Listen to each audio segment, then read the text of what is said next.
Students, science chemistry class 10th। तो class 10th science में हम लोग देखेंगे केमिस्ट्री। ये हम लोगों का फर्स्ट वीडियो है, फर्स्ट लेक्चर है और इसमें हम लोग सिर्फ और सिर्फ रिवीजन देखेंगे प्रीवियस क्लास का। मतलब 9th हो या 9th से पहले का क्लास हो, जो भी हो, मतलब हर छोटी छोटी चीज़ों को हम लोग देखेंगे। तो हर छोटी छोटी चीज़ अगर क्लियर होता है तो हम लोग जब चैप्टर अपना 10th का, जैसे पहला चैप्टर है केमिकल रिएक्शन एंड इक्वेशन या फिर उसके आगे का, तो हम लोगों को आगे जो भी चैप्टर है 10th में वो स्टार्ट करने से पहले प्रीवियस क्लास का अगर कॉन्सेप्ट क्लियर हो, दिमाग में याद हो, फिट हो, तो कोई प्रॉब्लम नहीं होगा। तो उसी प्रीवियस जो है कि चैप्टर, जो आपके प्रीवियस क्लास के जो चैप्टर हैं, है ना, जो टॉपिक्स रहे होंगे, है ना, केमिस्ट्री से रिलेटेड, वो हम लोगों को क्लियर होना चाहिए। तो ज़रा देखें क्या क्या हम लोगों को मालूम होना चाहिए क्लास 10th के केमिस्ट्री को पढ़ने के लिए। तो पहला हम लोगों को तो यही क्लियर होना चाहिए कि किसी भी एलिमेंट का सिंबल और उसका नाम क्लियर होना चाहिए। पहला पॉइंट तो यही हो गया, क्या? Symbol, symbol and name. दूसरा हम लोगों को क्या मालूम होना चाहिए? Electronic configuration, electronic configuration. किसी भी एलिमेंट का इलेक्ट्रॉनिक कॉन्फ़िगरेशन मालूम होना चाहिए। तीसरा हम लोगों को क्या मालूम होना चाहिए कि उस एलिमेंट का वैलेंसी क्या होगा, वैलेंसी। फिर हमको क्या मालूम होना चाहिए? Charge, charge of ions. Ions का चार्ज क्या होगा वो मालूम, मतलब हर आयंस पर चार्ज होते हैं तो वो चार्ज क्लियर होना चाहिए। और चार्ज के बाद उसके स्ट्रक्चर क्या होंगे उस चार्ज का। चाहे अगर मान लीजिए मोनो एटॉमिक है, जैसे मान लीजिए कि हाइड्रोजन है तो उस पर चार्ज क्या होगा? +1। सोडियम है तो +1, है ना। बेरियम है तो 2+, ये होगा चार्ज। क्लियर? तो ये चार्ज तो क्लियर हो गया, लेकिन अगर पॉली एटॉमिक हो तो उसका भी तो फार्मूला क्लियर होना चाहिए, चार्ज क्लियर होना चाहिए। जैसे SO4 है तो 2- होता है, ठीक।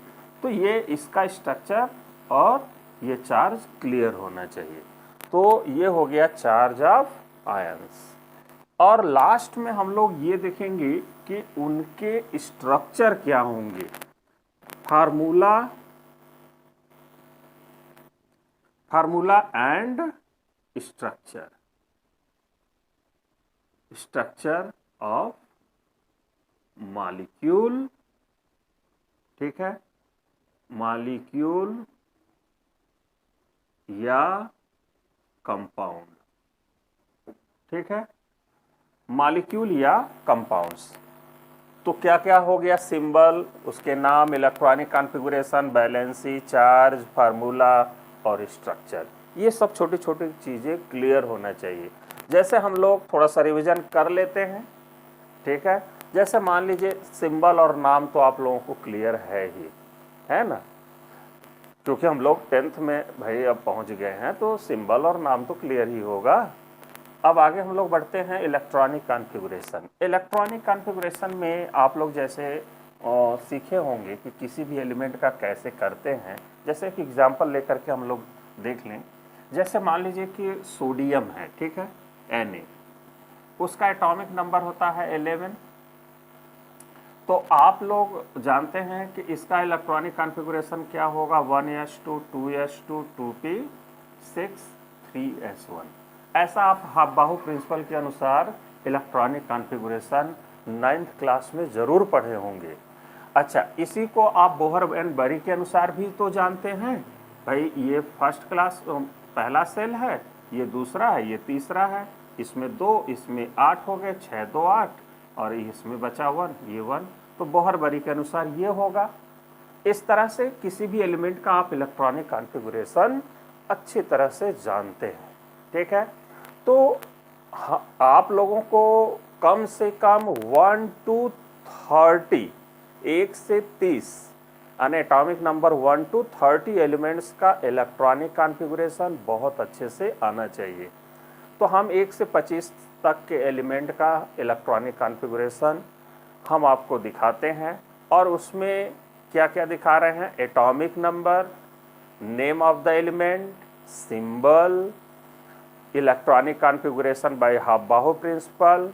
फिर उसमें हम आपको दिखाएंगे क्या कि बोहर एंड बरी के अनुसार उसका इलेक्ट्रॉनिक कॉन्फ़िगरेशन क्या होगा। फिर वैलेंसी और बैलेंस इलेक्ट्रॉन।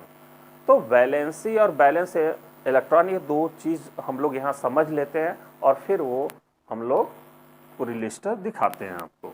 जैसे यहाँ पर अगर हम लोग तो समझे वैलेंसी, कि वैलेंसी क्या होती है, तो किसी एलिमेंट की कंबाइनिंग कैपेसिटी जो होती है, ठीक है, उसी को हम बोलते हैं valency. The combining capacity of an element is known as valency. जैसे मान लीजिए कि कोई मॉलिक्यूल ले लें, जैसे HCl है, ठीक है, आपने इसका स्ट्रक्चर बनाया तो ऐसे कुछ दिखता है, आप लोग लिखते हैं। तो इसका मतलब ये है कि हाइड्रोजन एक बॉन्ड से जुड़ा हुआ दिखाई दे रहा है, तो क्लोरीन भी एक बॉन्ड से जुड़ा हुआ दिखाई दे रहा है। तो हम कह सकते हैं कि हाइड्रोजन की कंबाइनिंग कैपेसिटी 1 है और क्लोरीन की भी कंबाइनिंग कैपेसिटी 1 है। आया बात समझ में? तो यहाँ पर कंबाइनिंग कैपेसिटी हाइड्रोजन और Cl का 1-1 है, इसलिए बॉन्ड ऐसा दिख रहा है। ऐसे ही अगर मान लीजिए कि CO2 लिए होते तो इसका स्ट्रक्चर हम लोग ऐसे बनाते हैं। इसका मतलब है कि कार्बन की कंबाइनिंग कैपेसिटी 2 इधर आने की कंबाइनिंग कैपेसिटी कार्बन का 4 है, और ऑक्सीजन 2 बॉन्ड से, ये भी ऑक्सीजन 2 बॉन्ड से जुड़ा है, इसका मतलब इसकी कंबाइनिंग कैपेसिटी 2, इसकी भी 2, इसका क्या है 4 है। ठीक है, तो हम कह सकते हैं कि कार्बन की वैलेंसी 4 है, ऑक्सीजन की वैलेंसी 2 है, और इस ऑक्सीजन की वैलेंसी 2 है। लेकिन हम लोग कैसे निकालेंगे, जरा उसके बारे में हम लोग जान लें कि निकालेंगे कैसे वैलेंसी। देखिए, आप इलेक्ट्रॉनिक कॉन्फ़िगरेशन तो जानते ही हैं, लिख लिए। तो देखिए, अगर किसी भी एलिमेंट का आप इलेक्ट्रॉनिक कॉन्फ़िगरेशन अगर लिखते हैं तो उसके आउटर मोस्ट सेल में 1 आ जाए, 2 या 3 या 4 आ जाए आउटर मोस्ट सेल में, तो वही उसकी क्या हो जाएगी, वैलेंसी हो जाएगा, या उसकी कंबाइनिंग कैपेसिटी हो जाएगा। क्लियर भाई? किसी एलिमेंट का लिखेंगे तो उसके आउटर मोस्ट सेल में जैसे सोडियम है तो 1 आया, कोई आया जैसे मैग्नीशियम है तो उसमें 2 आएगा, एल्युमिनियम है तो 3 आएगा, कार्बन है तो 4 आएगा। ठीक है, तो उन सभी की वैलेंसी क्या होगा, ये होगी, सोडियम का 1, मैग्नीशियम का 2, एल्युमिनियम का 3, है ना, कार्बन का 4। तो आउटर मोस्ट सेल में जो नंबर ऑफ इलेक्ट्रॉन्स होंगे वही उसके उस एलिमेंट का क्या होगा, कंबाइनिंग कैपेसिटी या वैलेंसी होगी। आगे हम लोग वैलेंसी अगर मान लीजिए 4 से ज़्यादा, अगर किसी एलिमेंट का इलेक्ट्रॉनिक कॉन्फ़िगरेशन अगर लिखते हैं, अगर 4 इलेक्ट्रॉन से ज़्यादा आता है तब उसकी वैलेंसी हम लोग कैसे निकालेंगे। तब हम लोग वैलेंसी निकालते हैं, क्या करते हैं, 8 minus total number of electron in outer most shell. Clear? In outer most shell. अब देखिए, जैसे मान लीजिए कि सल्फर है, ठीक है, सल्फर 16 होता है, इसका इलेक्ट्रॉनिक कॉन्फ़िगरेशन क्या होगा, 286 होगा। तो अब इसके बाहरी सेल में, आउटर मोस्ट सेल में 6 इलेक्ट्रॉन हो गया, तो अब इसका वैलेंसी क्या होगा, तो इसकी वैलेंसी होगा, ये फार्मूला, अब वैलेंसी का फार्मूला ये है, वैलेंसी बराबर ये है, हम लोग लगाएंगे। और ये फार्मूला किसके लिए लगाएंगे, जिसके आउटर मोस्ट सेल में क्या हो, 4 से ज़्यादा इलेक्ट्रॉन हो, तो ये वाला फार्मूला लगा करके उसकी हम कंबाइनिंग कैपेसिटी मीन्स वैलेंसी निकालेंगे। तो जैसे सल्फर है, सल्फर का इलेक्ट्रॉनिक कॉन्फ़िगरेशन ये है, बैलेंस सेल इलेक्ट्रॉन आ गया 6। बैलेंस सेल इलेक्ट्रॉन का मतलब आउटर मोस्ट सेल में टोटल नंबर ऑफ इलेक्ट्रॉन। ठीक है, वो हो गया वैलेंस इलेक्ट्रॉन। तो अब यह वैलेंस इलेक्ट्रॉन 6 है, तो वैलेंसी क्या हो जाएगा 8 माइनस 6 बराबर क्या हो जाएगा 2। तो हम कह सकते हैं कि सल्फर की जो कंबाइनिंग कैपेसिटी होगी, वैलेंसी जो होगी वो होगी 2। हला अब आगे हम लोग एक चीज हम लोग ये भी कह दें कि सल्फर के पास चूंकि वैकेंट डी ऑर्बिटल है, ठीक है, वैकेंट डी ऑर्बिटल का मतलब जैसे सल्फर का अगर हाफ बाहु प्रिंसिपल से इलेक्ट्रॉनिक कॉन्फ़िगरेशन आप लिखे होते तो कुछ इस तरह से होता 1s2 2s2 2p6 3s2 और 3p4 होता कि नहीं भाई।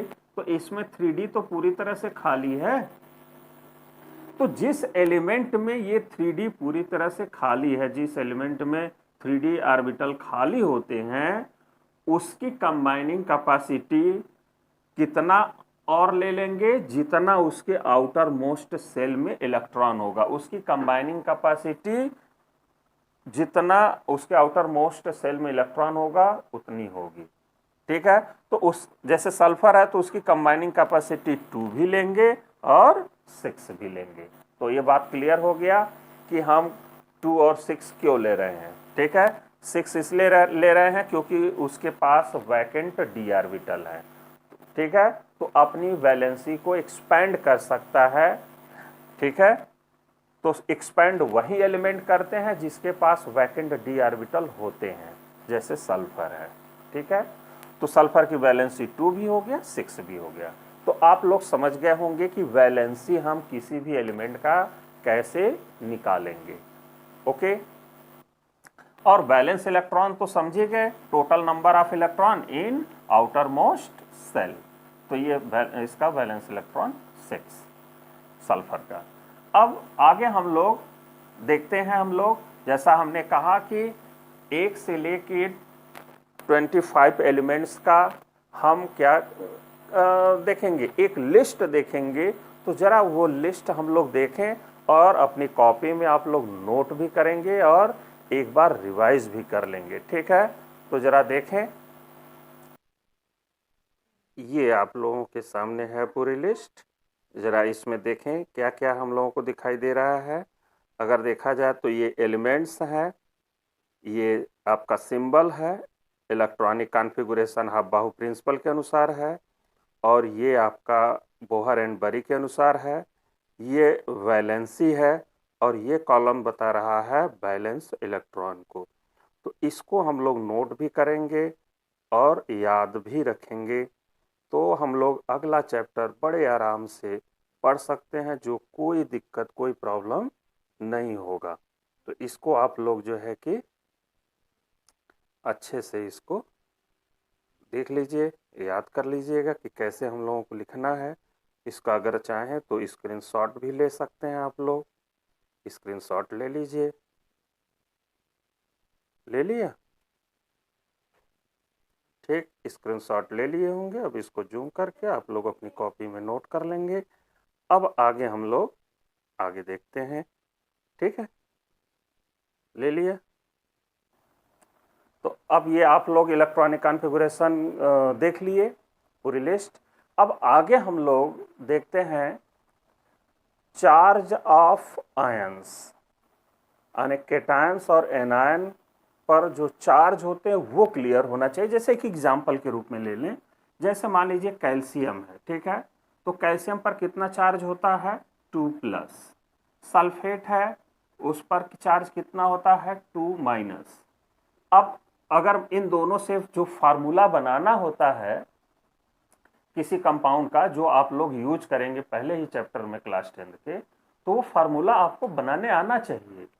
तो अब देखिए ये कैसे फार्मूला बनेगा। अब जैसे मान लीजिए कि चार्ज आप अगर याद किए होते या याद किए हैं, तो देखिए कैसे बना रहे होंगे आप लोग।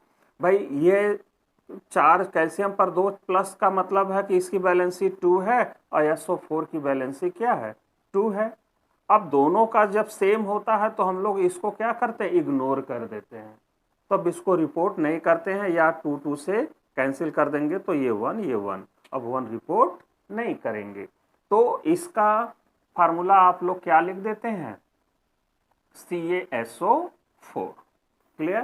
तो हम लोगों को क्या मालूम होना चाहिए, चार्ज मालूम होना चाहिए, तभी हम किसी भी कंपाउंड का फार्मूला लिख सकते हैं या बना सकते हैं। जैसे एक और एग्जांपल हम लोग ले लें, जैसे मान लीजिए एल्यूमिनियम है, ठीक है, एल्युमिनियम सल्फेट, उसका आप लोगों को फार्मूला लिखना है।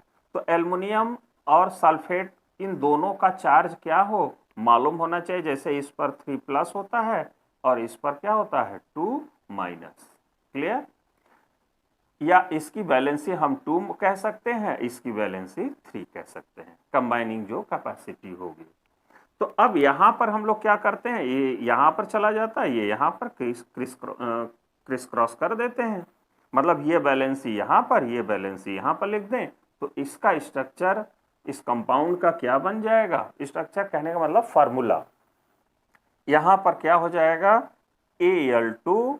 अब देखिए SO4 यहां पर तो हम लोग लिखेंगे, लेकिन ये 3 यहां पर लिखेंगे तो 43 हो जाएगा, इसलिए ब्रैकेट बना के तब यहां पर हम लोग क्या करते हैं 3 लिखते हैं। ठीक है। तो इस तरह से हम लोग क्या करते हैं, किसी भी कंपाउंड का फार्मूला बना लेंगे। लेकिन इसमें फार्मूला जो हम लोग बना रहे हैं उसमें क्या प्रॉब्लम या क्या चीज हम लोग को मालूम होना चाहिए, ये चार्ज क्लियर होना चाहिए सभी का, तभी तो ये बन पाएंगे फार्मूला। जैसा क्लास 9th में आप लोग देखे हैं कि कैसे हम लोग फार्मूला बनाते हैं। तो जरा हम लोग वही एक बार 2-4 कंपाउंड के फार्मूला बनाते हैं, है ना, रिवीजन के तौर पर, और फिर हम आपको लिस्ट देंगे केटायंस का और एनायंस का। क्लियर। तो देखिए हम लोग जैसे मान लीजिए कि पहला हम लोग ले लिए HCl, है ना, हाइड्रोजन क्लोराइड का हमको फार्मूला बनाना है। तो हमको क्या मालूम होना चाहिए, फार्मूला तो हालांकि हमने लिख ही दिया, लेकिन अगर वो लिखा होता ऐसे हाइड्रोजन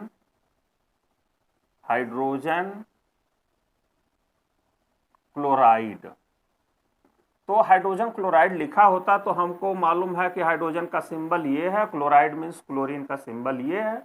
अब उस पर चार्ज लग जाएगा तो क्लोराइड हो जाएगा, जैसे -1 हो गया तो क्लोराइड हो गया। अब यहाँ पर हम लोग चार्ज जानते हैं इसका +1 है, या क्लोरीन की वैलेंसी हमको पता है कि 1, हाइड्रोजन की वैलेंसी पता है कि 1 है। ठीक है।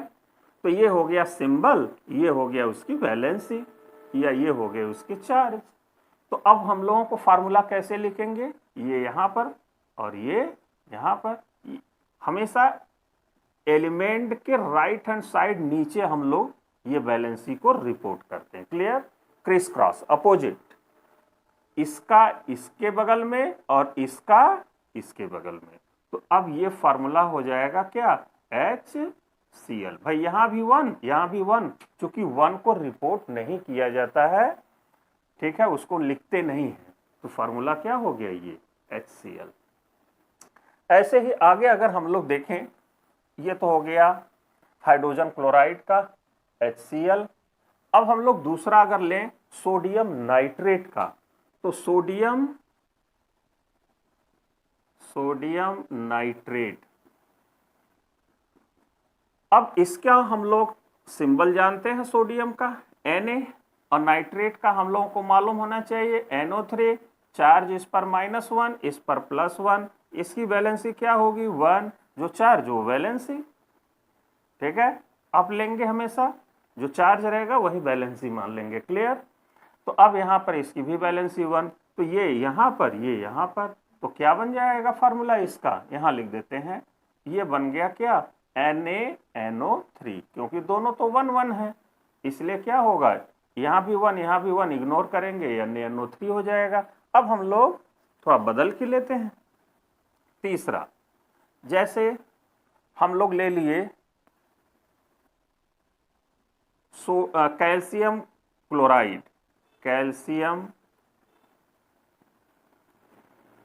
क्लोराइड, ठीक है। अब कैल्शियम का सिंबल क्या होगा भाई, ये होगा, और क्लोराइड का आप जानते हैं Cl। तो कैल्शियम की जो चार्ज होता है वो 2+, और क्लोराइड पर कितना चार्ज होता है, -1, तो इसकी वैलेंसी क्या हो गया 2, इसकी वैलेंसी क्या हो गया 1। अब ये क्रिस क्रॉस कर दीजिए, तो फार्मूला इसका क्या हो गया, यही चीज हम इसके सामने लिख देते हैं। तो क्या हो गया भाई, Ca पर क्या आ रहा है 1 आ रहा है, तो 1 को इग्नोर कर देंगे। अब फिर Cl लिखेंगे तो ये जा रहा है 2, तो यहाँ हो जाएगा 2। फार्मूला क्या हो गया CaCl2। क्लियर। अब आगे देखें चौथा। अब आगे है aluminium bromide. Aluminium bromide. Aluminium bromide में एल्युमिनियम का भाई सिंबल ये होता है, चार्ज होता है 3+, ब्रोमाइड का होता है Br, -1 होता है इस पर, तो -1। तो अब इसकी वैलेंसी 3, इसकी वैलेंसी 1, क्रिस क्रॉस कर दिया, तो फार्मूला क्या हो गया भाई, ये 1 एल्युमिनियम, ये 1 हो गया, इग्नोर कर देंगे। ये 3 Br के बगल में जा रहा है, तो AlBr3, ये फार्मूला हो गया। अब सोडियम सल्फेट का एक बार और देख लेते हैं, पांचवा एल्यूमिनियम सल्फेट। उसका कैसे आप लोग बनाएंगे, तो एल्युमिनियम का पहले आप सिंबल लिख लिया, सल्फेट का लिख लिया। अब उस पर चार्ज आप जानते हैं कि 3+ होता है, इस पर 2- होता है। इसकी बैलेंसी 3 हो गया, इसकी बैलेंसी 2 हो गया, क्रिस क्रॉस कर दिया, तो फार्मूला क्या बन गया भाई, देखिए एल्युमिनियम पर ये बगल में आ रहा है 2, तो Al2। फिर लिखेंगे सल्फेट, सल्फेट लिख दिया, ये जा रहा है 3, तो यहाँ तो 43 हो जाएगा, इसलिए यहाँ पर ब्रैकेट बना के 3। इस तरह से आप क्या कर सकते हैं, ये हम लोग क्योंकि 9th में पढ़े हैं, तो आप लोग फार्मूला लिख सकते हैं। तो इसके लिए हम लोग अगर ध्यान से देखें तो सभी में क्या याद करना पड़ रहा है, उसकी बैलेंसी या चार्ज। तो चार्ज का हम आप लोगों को एक लिस्ट दे रहे हैं, कम से कम उतना आप लोगों को याद होना चाहिए, या ज़्यादा लगे तो उसमें जो मेन है आप जो आपके सिलेबस में है, कम से कम उतने आयंस का या एलिमेंट पर जो चार्ज होता है या पॉली एटॉमिक मॉलिक्यूल पर जो चार्ज होते हैं वो क्लियर होना चाहिए। ठीक है, तो कम से कम सिलेबस में जो है उतना तो याद होना चाहिए भाई। तो हम एक कंप्लीट आप लोगों को दे रहे हैं, जरा देखें। तो स्टूडेंट्स ये आप लोगों के सामने ये आप लोग देख रहे हैं, पहले हम लोग लिए हैं केटायंस। ठीक है, तो आप लोग ये देख रहे हैं केटायंस, ये आप लोग देख रहे हैं केटायंस। ठीक है, केटायंस। अब यहाँ पर क्या क्या है, देखिए यहाँ पर है name of ions, structure of formula, charge और वैलेंसी।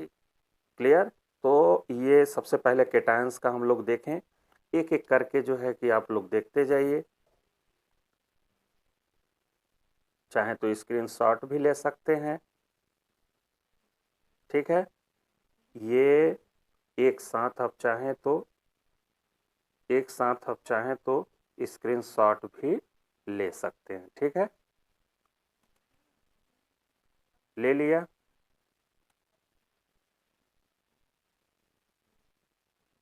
ओके, अब आगे हम लोग देखें, इसी में और है, आप लोगों को लिस्ट देते हैं।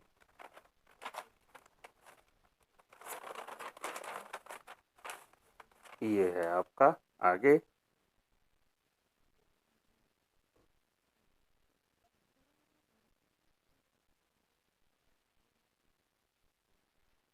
ये पूरा यहाँ तक हो गया, किसका, पूरा केटायंस हो गए। क्लियर, ले लिया स्क्रीनशॉट। अब आगे हम लोग देखते हैं एनायंस का। ये अब एनायंस में मोनोवैलेंट, ये आप देख रहे हैं एनायंस का मोनोवैलेंट है।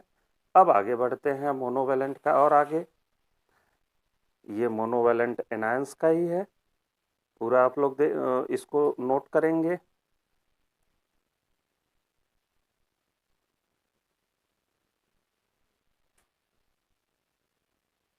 ठीक है, इसका स्क्रीनशॉट आप लोग लेना चाहें तो ले सकते हैं। ले लिए होंगे।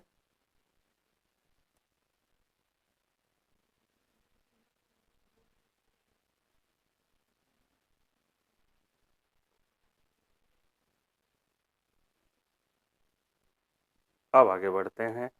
अब आगे कुछ और लिस्ट है, उसको भी आप लोग ले लीजिए। एनायंस का ही है, ये देखें हम लोग। एक बार आप लोग इसका रिवीजन जरूर करें।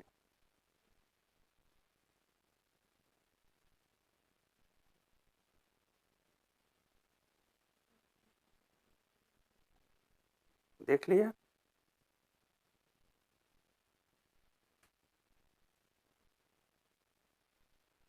और इसका स्क्रीनशॉट आप लोग एक बार ले लें।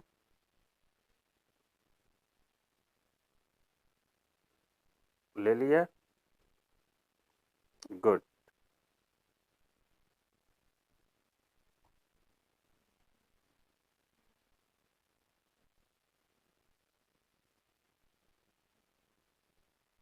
अब आगे इसका एक बार ले लीजिए, तो ये आप लोगों का कंप्लीट हो जाएगा। ये आप लोग ले लीजिए स्क्रीनशॉट इसका। ये कंप्लीट हो गया एनहांस का भी, ठीक है। अब आगे हम लोग, तो आप लोगों ने पूरा लिस्ट केटायन और एनायंस का देख लिया। चार्ज बहुत अच्छे से सबका क्लियर हो जाएगा, है ना। उस पूरी लिस्ट से आप याद कर लेंगे। अब देखिए, कुछ मॉलिक्यूल के स्ट्रक्चर बनाने हम लोगों को आने चाहिए। तो उसका स्ट्रक्चर, अभी तो फार्मूला लिखना आप लोगों ने सीख लिया, अब कैसे स्ट्रक्चर बनाएंगे जरा वो हम लोग जल्दी से देख लें। तो यहाँ पर हम लोग आपको बताते हैं स्ट्रक्चर ऑफ मॉलिक्यूल्स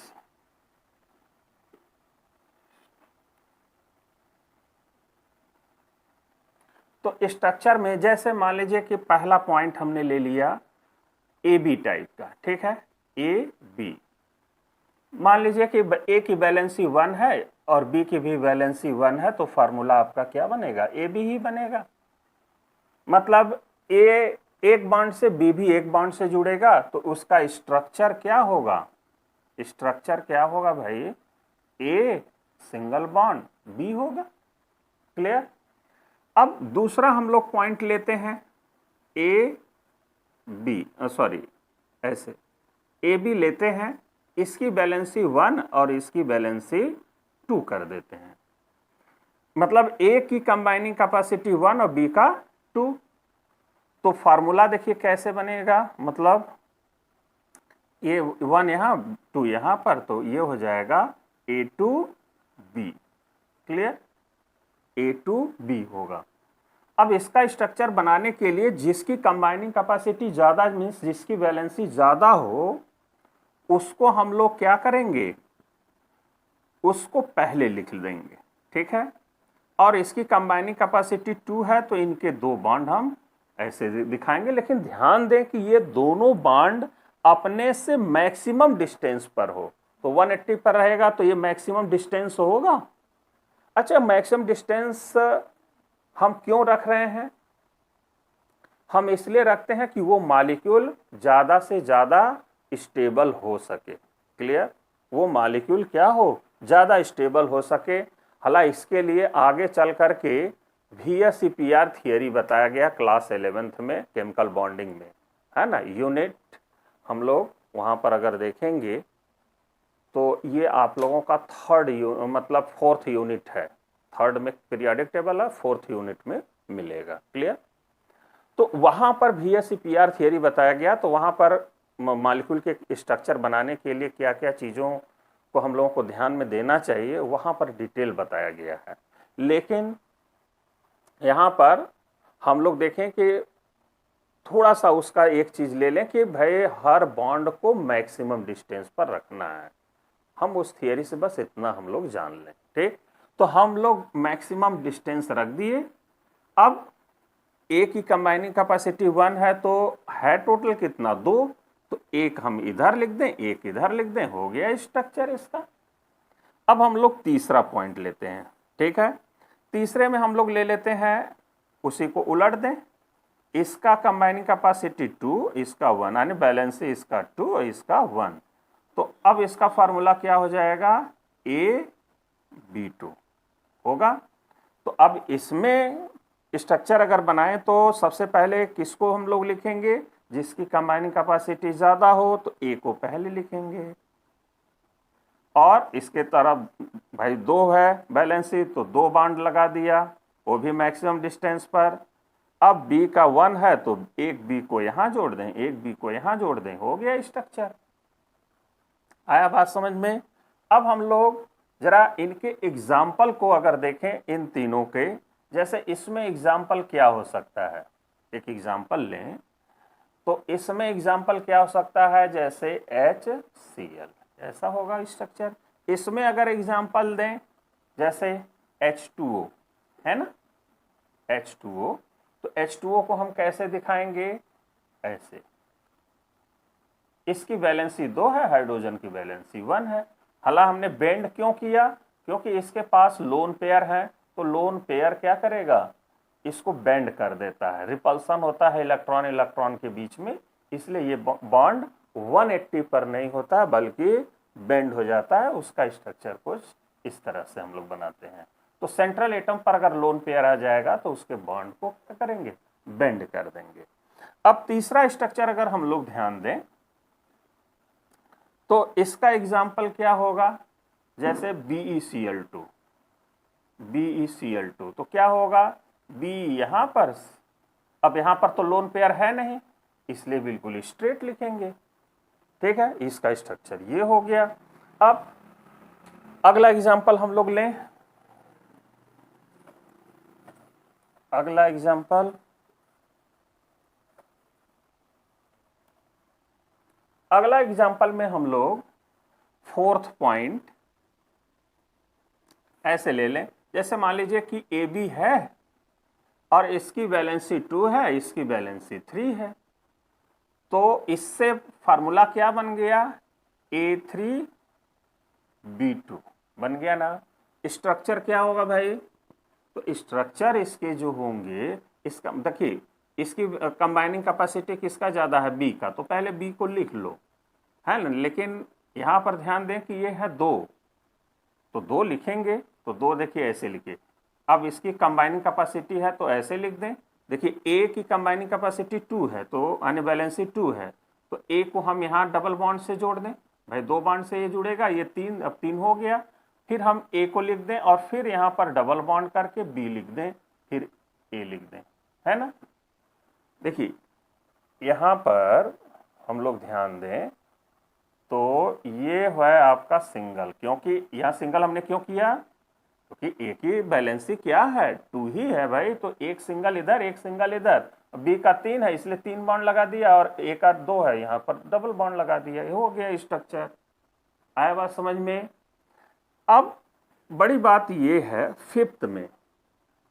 फिफ्थ में हम लोग एक और टाइप का देख लेते हैं। हालांकि आगे चल के भाई डिटेल तो आप लोग देखेंगे ही क्लास 11th में, लेकिन हम लोग 10th लेवल तक के जो आप लोगों में हार्ड क्वेश्चन हो जाते हैं तो कभी कभी रिक्वायर्ड होते हैं, स्ट्रक्चर आपको बनाने पड़ते हैं, है ना।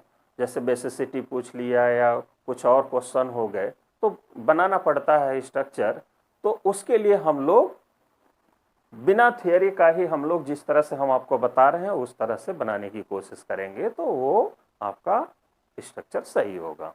तो जरा हम लोग देखें फिफ्थ में हम ऐसा ले रहे हैं कि जब 3 डिफरेंट एलिमेंट्स हों, 3 डिफरेंट, अभी तक हम लोग कितने डिफरेंट देख रहे थे, 2, अब हम लोग 3 डिफरेंट, जैसे एक एग्जांपल ही ले लेते हैं H2SO4। इसमें अगर ध्यान दें हम लोग तो 3 डिफरेंट एलिमेंट्स हैं, हाइड्रोजन है, सल्फर है और ऑक्सीजन है, 3 डिफरेंट एलिमेंट हो गए। तो अब इसका स्ट्रक्चर बनाने से पहले हम लोग एक चीज हम लोग जान ले, इलेक्ट्रोनेगेटिविटी। तो पूरे पीरियोडिक टेबल में सबसे ज्यादा जो इलेक्ट्रोनेगेटिव एलिमेंट्स होते हैं उसका एक लिस्ट ऐसे याद रखें, कैसे, फोन, ये तो याद रहेगा ना, फोन, ये लिस्ट याद रखेंगे। सबसे ज्यादा है फ्लोरीन, फिर ऑक्सीजन, ठीक है, और उसके बाद नाइट्रोजन। फोन याद रहेगा, सबसे ज्यादा कौन सा है? फ्लोरीन, फिर ऑक्सीजन, फिर नाइट्रोजन। ये पूरे पीरियोडिक टेबल में सबसे ज्यादा इलेक्ट्रोनेगेटिव एलिमेंट्स होते हैं। इलेक्ट्रोनेगेटिव, ये इसकी इलेक्ट्रोनेगेटिविटी सबसे ज्यादा होती है।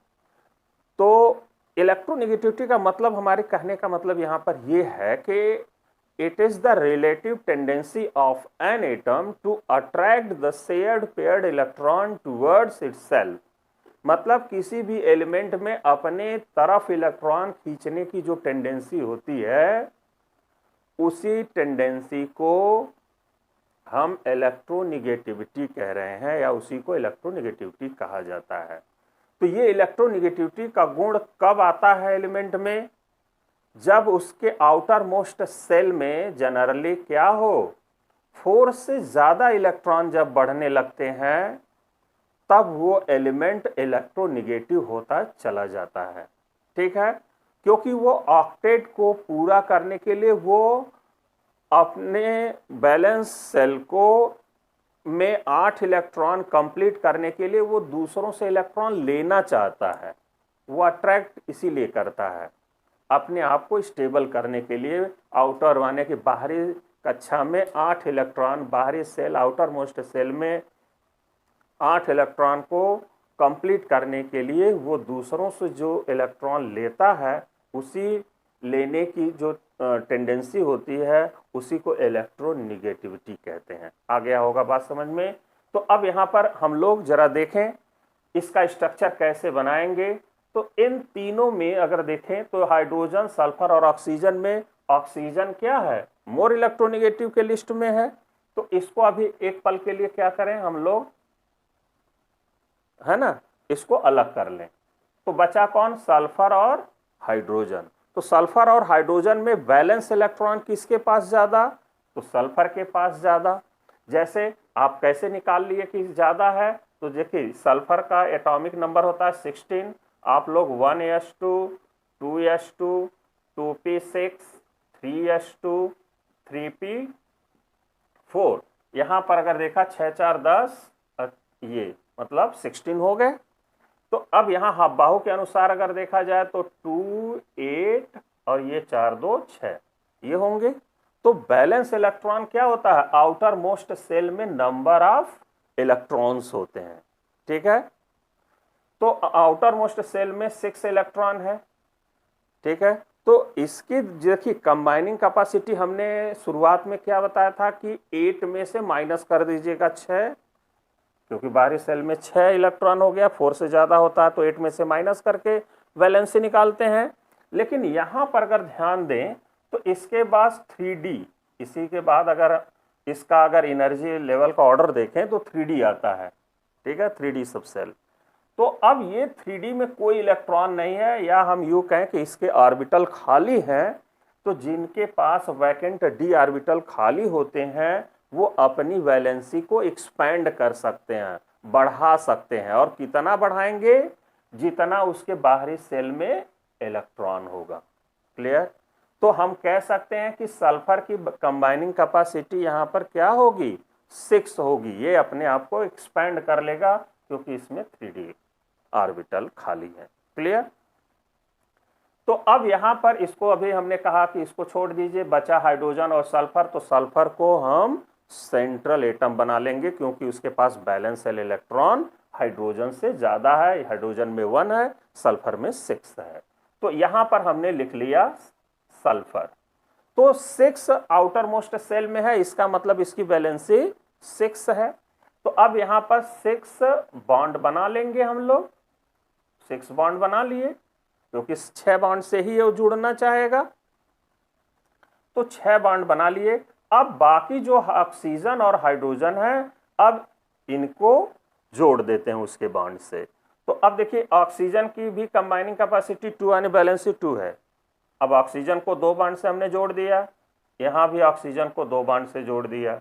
अब यहां पर ऑक्सीजन को 2 बॉन्ड से, यहां भी ऑक्सीजन को 2 बॉन्ड से। बचा हाइड्रोजन 2, और 2 हाइड्रोजन हम लोग एक एक बॉन्ड से जोड़ दिए, बन गया स्ट्रक्चर। देखिए कितना आसान है स्ट्रक्चर बनाना।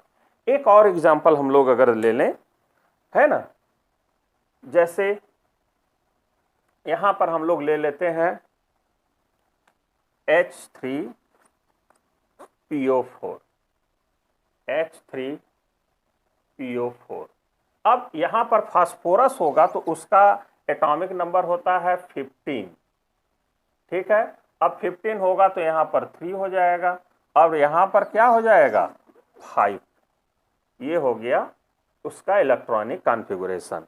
ये सेंट्रल एटम हमने फास्फोरस का लिखा, क्यों? देखिए सबसे ज्यादा इलेक्ट्रोनेगेटिव ऑक्सीजन है, इसलिए इसको हमने छोड़ दिया। बाकी जो दो बचेंगे जिसके पास बैलेंस सेल इलेक्ट्रॉन ज्यादा, उसी को सेंट्रल एटम बनाएंगे। उसी से बाकी दोनों को, मोर इलेक्ट्रोनेगेटिव को और जो फास्फोरस से लेस इलेक्ट्रोनेगेटिव या फास्फोरस के ऑक्सीजन के अलावा जो एलिमेंट है उसको जोड़ेंगे उसी से। अब यहां पर देखें हम लोग कि इसमें ऑक्सीजन मोर इलेक्ट्रोनेगेटिव हो गया तो फास्फोरस सेंट्रल एटम हो गया, तो उसका इलेक्ट्रॉनिक कॉन्फ़िगरेशन ये आया। अब इसमें भी देखिए 3D क्या है, खाली है, और ये हब्बाउ के अनुसार है, ये बोरबरी के अनुसार है, उसके आउटर मोस्ट सेल में 5 इलेक्ट्रॉन आ रहे हैं। तो ये भी हम कह सकते हैं कि हम 8 में से 5 ना माइनस करके, बल्कि हम यू कहेंगे कि ये अपने बैलेंसी को एक्सपेंड कर जाएगा। क्यों? क्योंकि इसके पास 3D ऑर्बिटल खाली हैं। तो अब ये अपने बैलेंसी को जब एक्सपेंड करेगा तो हम कहेंगे कि इसकी बैलेंसी हम 5 लेंगे। तो सबसे बीच में कौन लिखते हैं? सेंट्रल एटम को, ठीक है। कैसे डिसाइड करते हैं फिर से एक बार समझा देते हैं। इन तीनों में जो ज्यादा इलेक्ट्रोनेगेटिव हो उसको छोड़ दीजिए, बाकी जो दो बचेंगे उन दोनों में जिसके पास बैलेंस सेल इलेक्ट्रॉन ज्यादा होगा वही आपका सेंट्रल एटम होगा। क्लियर? तो यहां पर बन गया सेंट्रल एटम कौन? फास्फोरस। हाइड्रोजन क्यों नहीं? क्योंकि उसके बैलेंस सेल में एक ही इलेक्ट्रॉन होता है, इसलिए वो नहीं होगा। अब फास्फोरस में 5 है इसलिए ये होगा। अब इससे 5 बॉन्ड हम लोग लगा दिए, ठीक है। अब 5 बॉन्ड हम लोग जब लगा दिए तो अब यहां पर एक ऑक्सीजन 2 बॉन्ड से जोड़ दिया और 3 को हमने सिंगल सिंगल से भी जोड़ दिया। फिर इधर से भी एक एक बॉन्ड लगा दिया। अब तो हो गया ऑक्सीजन की बैलेंसी 2-2, यहां भी 2-2 हो गया, यहां भी 2 हो गया। अब 3 हाइड्रोजन बचा है, अब यहां 3 हाइड्रोजन को जोड़ दीजिए, बन गया इसका स्ट्रक्चर। आया बात समझ में? तो ये कुछ ट्रिक थे एक तरह से, है ना। वो इस ट्रिक को अप्लाई करके हम किसी भी मॉलिक्यूल का स्ट्रक्चर भी बना सकते हैं। तो इस रिवीजन टॉपिक में, या हम यूँ कहें कि रिवीजन लेक्चर में इतना ही। देखिए इसमें हम लोग एक तरह से डू यू नो वाला टॉपिक हम लोग देखे हैं। क्या हम लोग जानते हैं? अब ये 10th के केमिस्ट्री का फर्स्ट चैप्टर या उसके आगे के चैप्टर पढ़ने के लिए क्या हम लोगों को ये मालूम है? तो अगर ये सारी चीज़ अगर आपको मालूम है तो अब हम लोग चैप्टर स्टार्ट क्लास 10th का कर सकते हैं। और वो पहला चैप्टर स्टार्ट करेंगे केमिकल रिएक्शन एंड इक्वेशन, वो होगा लेक्चर 2 से। ये बात सबको क्लियर हो गया होगा। तो ये रिवीजन आप लोग थोड़ा सा अच्छे से कर लीजिएगा, ठीक है। ओके, धन्यवाद।